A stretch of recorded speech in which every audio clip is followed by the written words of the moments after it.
अभिषेक की re entry लोग, क्योंकि आज तक बिग बॉस में ऐसा कभी हुआ ही नहीं था कि किसी को एक बार निकाल दिया तो दोबारा वो अंदर आया है। टॉप 3 में हम बता रहे हैं, टॉप 3 में अंकिता जी का चांस है और मुनव्वर का चांस है और अभिषेक का चांस है। इन तीनों में से कोई एक विजेता 100% होगा। लाइफ में रिश्तों की वैल्यू करके चलते हैं तो मुनव्वर आप देश का गौरव बढ़ाएंगे और देश के लिए बहुत अच्छा नाम यश कीर्ति का योग बनाएंगे। उसको लड़कियां बहुत सारी मिलने वाली, उसको अब डिसाइड करना है कि उसके जीवन में किसको रखना है और 14 फरवरी के आसपास से उनकी लाइफ में आप देखेंगे उनकी लव लाइफ स्टार्ट होने जा रही है। चर्चित शो बिग बॉस में इस बार लोगों की उम्मीद थी कि आप आएंगे घर में, लेकिन ऐसा हुआ नहीं। मेकर्स ने क्या आपको ऑफर किया था? क्या हुआ था?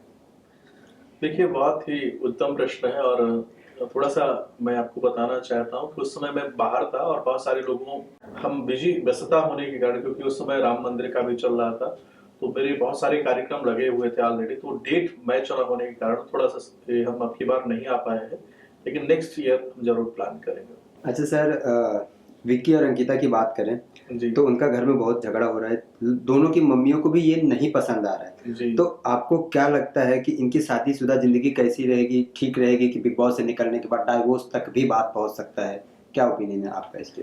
देखिए, हर पति पत्नी के रिश्ते में थोड़ा उतार चढ़ाव तो आता है और इसमें चिंता की कोई ऐसी बात नहीं है। और मुझे लगता है कि अंकिता जी बहुत ही सुलझी हुई लड़की है और वो अपने इस रिश्ते को अच्छे से मैनेज कर लेंगे, बचा लेंगी। अंकिता जी के लिए भी थोड़ा सा सलाह है और हमारे विक्की जी के लिए भी बहुत एक छोटी सी सलाह है, क्योंकि दोनों इतने प्यारे, इतने इनोसेंट, इतना अच्छा रिश्ता है। इसमें इसमें तीसरे लोगों को इन्वॉल्व मत होने दें। अगर कभी भी इन दोनों के रिश्ते में अगर तीसरा कोई इन्वॉल्व होगा या इन तीनों के बीच में तीसरा कोई व्यक्ति आएगा तो इनके रिश्ते में थोड़ा सा रुकावट परेशानी का योग बन सकता है। ज्योतिष के आधार पर थोड़ा सा मैं आपको समझाना चाहता हूँ, विक्की जी का जो शुक्र है बहुत स्ट्रॉन्ग है, बहुत ही जो है यशस्वी व्यक्ति है, यश कीर्ति का योग बना के बैठे हैं। और अंकिता जी की पत्रिका भी बहुत अच्छी पत्रिका है, शुक्र इनका भी अच्छा है, लेकिन चंद्रमा पीड़ित होने से जो अंकिता जी की लाइफ में एंजाइटी, डिप्रेशन या इनसिक्योरिटी या डर जो आ जाता है, कुछ ना कुछ निगेटिव होने की आशंका जो इनके मन में आ जाती है। वेदों में ऐसे बोला गया है, चंद्रमा मनुष्य हो जाता चक्षु सूर्य होने जाता। हमने आपके माध्यम से, हमारे जो और प्रशंसक मुझे जो सुन रहे हैं उनके माध्यम से हमने बार बार बताने का प्रयत्न किया है कि अगर हम अपने अंकिता जी को यही सलाह देंगे, अगर आपने चंद्रमा को अपने बैलेंस कर लिया, अपने मन पर अपने मन को आपने ठीक कर लिया तो विश्वास मानेगा। इसी चैनल के माध्यम से आप मुझे धन्यवाद करेंगे कि आपके जीवन में यश कीर्ति का युग तो इसे तो ऑलरेडी आपको फेम मिला ही है, लेकिन सूर्य आपको और फेम देता चला जाएगा सफलता के द्वारा और आपके खुलते चला जाएगा। लेकिन अगर आपका चंद्रमा पीड़ित रहा तो थोड़ा सा उतार चढ़ाव का युग 5 से 6 महीने आपका रहेगा। जुलाई तक का जो समय आपकी लाइफ में देखा है मैंने आपकी पत्रिका के आधार पर, थोड़ा सा उतार चढ़ाव का युग आपकी पत्रिका में रहेगा ही रहेगा। सर, अभिषेक की बात करें तो उन्हें ऐसा लगता है कि उनकी कुंडली में लड़की है ही नहीं। तो उनके लव लाइफ के बारे में क्या कहना चाहेंगे आप? बहुत ही प्यारा बच्चा है और मैं उसके ग्रोथ से जो है बहुत ही आश्चर्यचकित हूँ कि उसने बहुत ही अपने आप पे काम किया है। उनकी कुंडली की बात करता हूँ, हम नेचर और करेक्टर तो ठीक है, भगवान ने सब आदमी का अपने हिसाब से सब अपनी लाइफ जीते हैं, लेकिन जो उनके स्टार्स की बात करता हूँ तो उनके स्टार्स बहुत स्ट्रॉन्ग है और सितंबर 2023 के बाद से 17 सितंबर 2023 के बाद से उनकी पत्रिका में यश योग बना है, फेम योग बना है। और मैंने जब कार्यक्रम प्रारंभ हुआ था, शो स्टार्ट हुआ था, तभी हमने बोला था कि ये बच्चा बहुत आगे तक जाएगा। जो बहुत लड़ाइयाँ करता था, बीच में आ जाता था, तो हमें लोग बोलते भी थे कि गुरुजी ज्यादा दिन नहीं चलने वाला है, लेकिन हमने बोला था, जब उसको निकाला था तो बहुत सारे लोगों के, मीडिया के बंधुओं का फोन आया था कि आचार्य जी आपका क्या ओपिनियन है।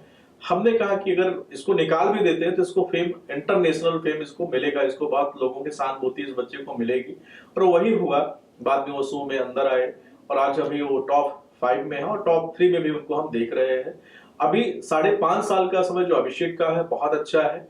रही बात लड़कियों का, जब यश योग बनता है तो हम दुर्गा सप्तशती के अंदर हम लोग जब पाठ करते हैं तो कहते हैं ना, रूपम देहि जयम देहि यशो देहि दुसो जहि। देवी की जो आराधना करते, स्तुति करते, शुक्र से संबंध है, तो शुक्र उसको लड़कियां बहुत सारी मिलने वाली, उसको अब डिसाइड करना है कि उसके जीवन में किसको रखना है और 14 फरवरी के आसपास से उनकी लाइफ में आप देखेंगे उनकी लव लाइफ स्टार्ट होने जा रही है। मुनव्वर की बात करें तो मुनव्वर को एस्ट्रोलॉजर ने बताया था जी कि आप इंटरनेशनल आपको फेम मिलेगा, जी, जो बिल्कुल सही एक बताया हाँ, था तो जी। इसके बारे में आपका क्या कहना है? देखिए, मुनव्वर का जो हमने आज से मेरे ख्याल से 2 या ढाई साल पहले उनको मैंने उनके मीडिया के बंधुओं के माध्यम से उनको हमने बताया था कि मुनव्वर का अभी साढ़े 7-8 साल उनका बहुत अच्छा है, बहुत स्ट्रांग है। वैसे तो 20 साल का समय उनके लिए बहुत अच्छा बताया गया था ज्योतिष शास्त्र के हिसाब से, लेकिन साढ़े 7 से 8 साल उनका बहुत अद्भुत साल था। उस समय भी उनको मैंने सचेत किया था कि 5th हाउस को थोड़ा बैलेंस करके रखिएगा। आपका जो पत्रिका है और अभी किसी व्यक्ति का अगर अच्छा समय 4 साल, 5 साल, 6 साल के लिए आया है तो उसको 100% इंटरनेशनल फेम उसको मिलना ही है, उसको कोई रोक नहीं सकता है। और जो उनकी पत्रिका को हम देखते हैं, उनको जो वीनस को देखते हैं, वीनस उनको और यश कीर्ति का युग बनाएगा और सफलता का युग बनाएगा। इमोशंस पे थोड़ा सा उनको कंट्रोल करना होगा कि अच्छे के चक्कर में जो उनकी लाइफ में बदनामी आ जाती है ना, कि ये नहीं दूसरा अच्छा होगा, तीसरा अच्छा होगा, चौथा अच्छा होगा या इससे बेहतर ही होगा। आप अपनी लाइफ में कोई सॉलिड व्यक्ति जो भी आपको लगता है उसको अपनी लाइफ में, क्योंकि शुक्र वीनस जो होता है स्त्री का भी कारक होता है, तो स्त्री ही आपके जीवन में यश कीर्ति का भी योग बनाएगी और नारी या लड़की जो आपकी लाइफ में बदनामी परेशानी का योग बनाएगी। लेकिन आपका भाग्य बलवान है, उसका कोई बुरा प्रभाव नहीं रहेगा।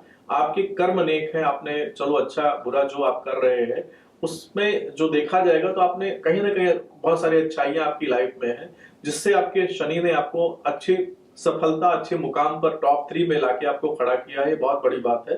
टॉप 5 टॉप 3 में आपको खड़ा किया है, बहुत बड़ी बात है। और रही बात ये, अगर आप अपने 5th हाउस को अच्छा करके चलते हैं, लाइफ में रिश्तों की वैल्यू करके चलते हैं, तो मुनव्वर आप देश का गौरव बढ़ाएंगे और देश के लिए बहुत अच्छा नाम यश कीर्ति का योग बनाएंगे। मुनावर की बात करें तो अभी हाल फिलहाल में उनका ब्रेकअप हुआ है, जी तो उनको लेके आपकी क्या ओपिनियन है कि क्या उनकी दूसरी शादी हो सकती है या उनकी फिर से लव लाइफ स्टार्ट हो सकती है, उनकी लाइफ में कोई लड़की आ सकती है, क्या कहना चाहेंगे आप? नहीं, लव लाइफ तो मनोहर जो है शुक्र उनका अच्छा है ही और अच्छे मासूम व्यक्ति है, अच्छे इंसान है, तो उनकी लव लाइफ स्टार्ट हो रही है और बहुत सारी महिलाएं उनकी लाइफ में आ सकती हैं। लेकिन मैं उनको सलाह दूंगा कि अपने 5वें घर को पीड़ित ना करें, कि ताकि उनकी लाइफ में रुकावट का योग बने। तो जिसको भी रखें सॉलिड रखें और एक अच्छे इंसान का चुनाव करके, जिनसे लगे कि उनकी लाइफ में उनके भरोसे को मेंटेन किया है, उनको बहुत सारा प्यार दिया है, उसी के साथ आगे जाएं। बार बार अपना मूड जो है चेंज ना करें 5th हाउस को लेके, जिसमें उनके संतान को लेके पीड़ा आ जाए या उनकी लव लाइफ को लेके पीड़ा आ जाए। आपको क्या लगता है कि इस बार जीत किसकी हो सकती है आपके हिसाब से? देखिए, मैं जो अभी 5 लोगों की कुंडली को हम विश्लेषण किया है, अभी 5 लोगों की जो कुंडली का एनालिसिस किया है, उसके आधार पर हम टॉप 3 में हम बता रहे हैं। टॉप 3 में अंकिता जी का चांस है और मुनव्वर का चांस है और अभिषेक का चांस है। इन तीनों में से कोई एक विजेता 100% होगा। आपके हिसाब से इस बार का सीजन किसे नहीं करना चाहिए था, क्योंकि उन्होंने मतलब चूज करके उन्होंने गलती की कि इस बार का सीजन उन्हें नहीं करना चाहिए था? देखिए, इसको कहना बहुत कठिन प्रश्न है और बहुत ही कठिन आपने लिया है, प्रश्न हमसे पूछा है। लेकिन शो देखिए, बिग बॉस का जो शो है वो सबको नेम और फेम का योग बनाता है। यहाँ से बहुत सारी चीजों को लोग बहुत अच्छा लेके जाते हैं और बहुत बुरा लेके जाते हैं। ज्योतिष के आधार पर हम जो देखते हैं, देखिए बहुत सारे लोगों ने शो किया जो पहले दूसरे हफ्ते में ही निकल गए। लेकिन जो मैं एक चीज आपको बताना चाहता हूँ, मीडिया के माध्यम से बताना चाहता हूँ, जो बिग बॉस में अब की सीजन में एक घटना घटी थी उसमें, जिसमें एक व्यक्ति को हीरो बना दिया, एक व्यक्ति को बहुत लॉस दिया, उसके प्रतिष्ठा को भी देखिए, रिलेशनशिप को भी लॉस हो रहा है उसकी, और उनके करियर में भी उसका थोड़ा सा प्रभाव बुरा दे रहा है और पूरी लाइफ के लिए एक जर्नी उनको जब भी याद आएगी बिग बॉस में थोड़ा सा बुरा ही रहेगा एक्सपीरियंस उनके लिए।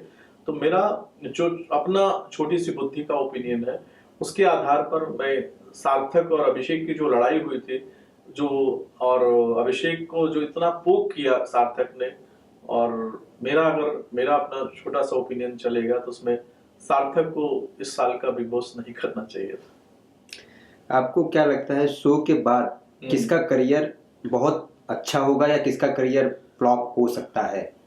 मैं इसको तो अभी नहीं कहना चाहूंगा, लेकिन हम अभी जो 2-3 कुंडली को हमने देखा है, मनोहर के लिए बहुत अच्छा अभी योग है शो के बाद भी। अभिषेक का बहुत बड़ा ग्राफ बढ़ेगा, क्योंकि 70% जो व्यक्ति का सितंबर में ग्राफ था वो 93.9% पे आ गया है, या उसका दिन प्रतिदिन उसका ग्राफ बढ़ रहा है, तो अभिषेक के लिए बहुत बेनिफिट हुआ है। और जितने लोग हैं सबके लिए अच्छा है, लेकिन आपका अंकिता जी के लिए भी बहुत अच्छा रहेगा। और सब लोगों का जर्नी है, आएगी और जाएगी, लेकिन इसमें जो सबसे ज्यादा बेनिफिट हुआ है इस बार के शो का, मैं बिग बॉस का, तो उसमें अभिषेक को तो आप देखिएगा बहुत बेनिफिट मिलने जा रहा है। आपको क्या लगता है इस बार का बिग बॉस किसे करना चाहिए था, किसे नहीं करना चाहिए था वो तो हो गया, बट आपके हिसाब से किसे करना चाहिए था, जो किया है उसको आगे उसका फायदा मिल सकता है? अभिषेक को तो बेनिफिट उसका मिला ही है, और अभिषेक को करना चाहिए था पूरे जीवन में। जो उनका एक एंजाइटी था, एक डर था उनकी लाइफ में, वो डर उनका निकला है, और उनको पूरे पब्लिक ने इतना जो प्यार दिया है। और अरुण जी के लिए भी अच्छा रहा। अब अरुण जी ने भी जो किया है उनके लिए बहुत अच्छा रहा है, मनारा के लिए बहुत अच्छा रहा है, कुल मिला के सबके लिए अच्छा रहा। लेकिन अभिषेक का तो बहुत बड़ा बेनिफिट हुआ है इस बार के शो से। लास्टली जो बिग बॉस के अंदर इस बार झगड़े हुए, काफी सारे पोल खुले, काफी घरेलू चीजें भी बाहर आई, आपको क्या लगता है कहाँ तक सही है? देखिए, बिग बॉस का जो घर है वहां पर एक आदमी को ऊंचा, एक आदमी को नीचा, वहां पे एक शो खेलने जाते हैं। और मुझे लगता है जो वहां पर मेरा जो मुझे बहुत सारे जो शो के लोग मिले, तो एक लेवल तक वो लड़ाइयां करते हैं, खाने के बाद टेबल पे सब ठीक हो जाता है। तो वहां की लड़ाई जो है आप उसको चिरकाल तक नहीं देखते हैं कि पूरा जीवन वो लड़ाई याद रहेगी। लेकिन कुछ चीजें होती है, जैसे कि हमने बताया कि सार्थक और अभिषेक की लड़ाई पूरी लाइफ याद रहेगी, लेकिन और सब चीजें आएंगी और जाएंगी। और वहां की जो लड़ाइयां हैं, लोग अपने गेम में आगे बढ़ने के लिए किसी को ऊपर किसी को नीचे करके बढ़ते हैं, तो उस लड़ाइयों पे इतना बड़ा डिस्कशन नहीं है। लेकिन जो कुल मिला के देखा जाए, जो भी शो करने जाते हैं वहां पे अपने आप को विजेता बनाने के चक्कर में कई मिस्टेक हो जाती है। आगे ऐसा मिस्टेक ना हो तो अच्छा है। सर बिग बॉस इस बार का जैसे हर बार का रहता है, कुछ ना कुछ थॉट लोगों को रह जाता है, जी कि कुछ हाईलाइट रह जाती है कि हाँ इस बार के बिग बॉस में ये हाईलाइट थी जो काफी टाइम तक याद रखा जाता है। जी। तो आपके हिसाब से इस बार के बिग बॉस में क्या ऐसे हाईलाइट है कि मतलब काफी टाइम तक लोगों को याद रहेगी?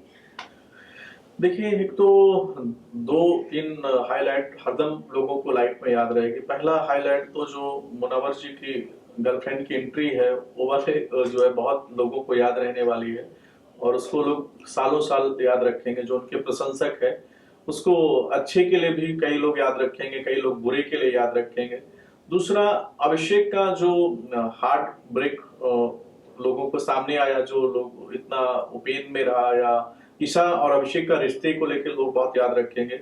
और तीसरा, सामर्थ्य और अभिषेक की जो थोड़ी सी लड़ाई हुई थी उसको लोग याद रखेंगे। चौथा, अभिषेक की री एंट्री लोग, क्योंकि आज तक बिग बॉस में ऐसा कभी हुआ ही नहीं था कि किसी को एक बार निकाल दिया तो दोबारा वो अंदर आया है। तो पब्लिक के जो प्यार से, या जो जनता जनार्दन के प्यार से जो अभिषेक की एंट्री थी, उसको लोग कभी भूलने वाले नहीं। अगली बार, पिछली बार जब हमने आपका इंटरव्यू लिया था टेलीबाइट्स के लिए, जी, तो हमारे सब्सक्राइबर को आपकी बातें बहुत अच्छी लगी थी, शुक्रिया। आपकी इंटरव्यू बहुत अच्छे लगे थे, काफी कमेंट आए थे, काफी लाइक्स आए थे। जी, तो उन फैंस के लिए आप क्या कहना चाहेंगे?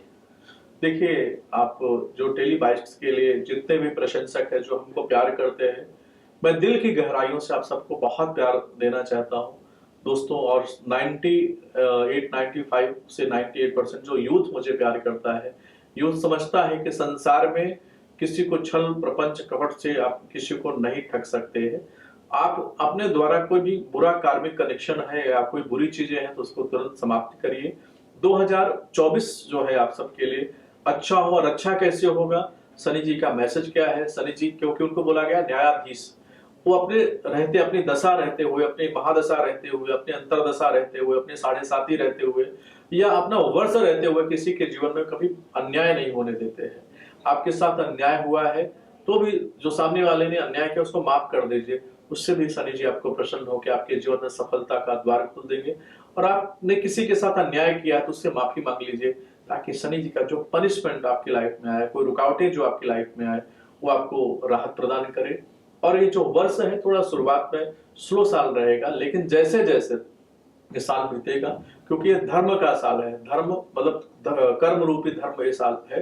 तो जो लोग अपने रिश्तों को लेके, अपने माता पिता को लेके परेशान है, अपने माता पिता से वैचारिक मतभेद करके बैठे हैं, उन तमाम जो हमारे प्रशंसक है उनसे आग्रह है कि अपने माता पिता को जाकर प्रणाम करें, उनकी ब्लेसिंग लें, उनसे क्षमा मांगे कि अगर मेरे द्वारा, मेरे मन वचन कर्म से आपको किसी प्रकार की कोई पीड़ा पहुंची है तो आप मुझे क्षमा कर दीजिए। अपने माता पिता को प्रणाम करते हैं, अपने अपने घर के लोगों को आप संतुष्ट करते हैं, अपने मित्र को आप संतुष्ट करते हैं, तो यह शनिदेव जी आपके जीवन में सफलता का द्वार खोल देंगे। जय माता दी। For top serials on sets to personal interviews and fun segments with actors, subscribe to Telebytes right away.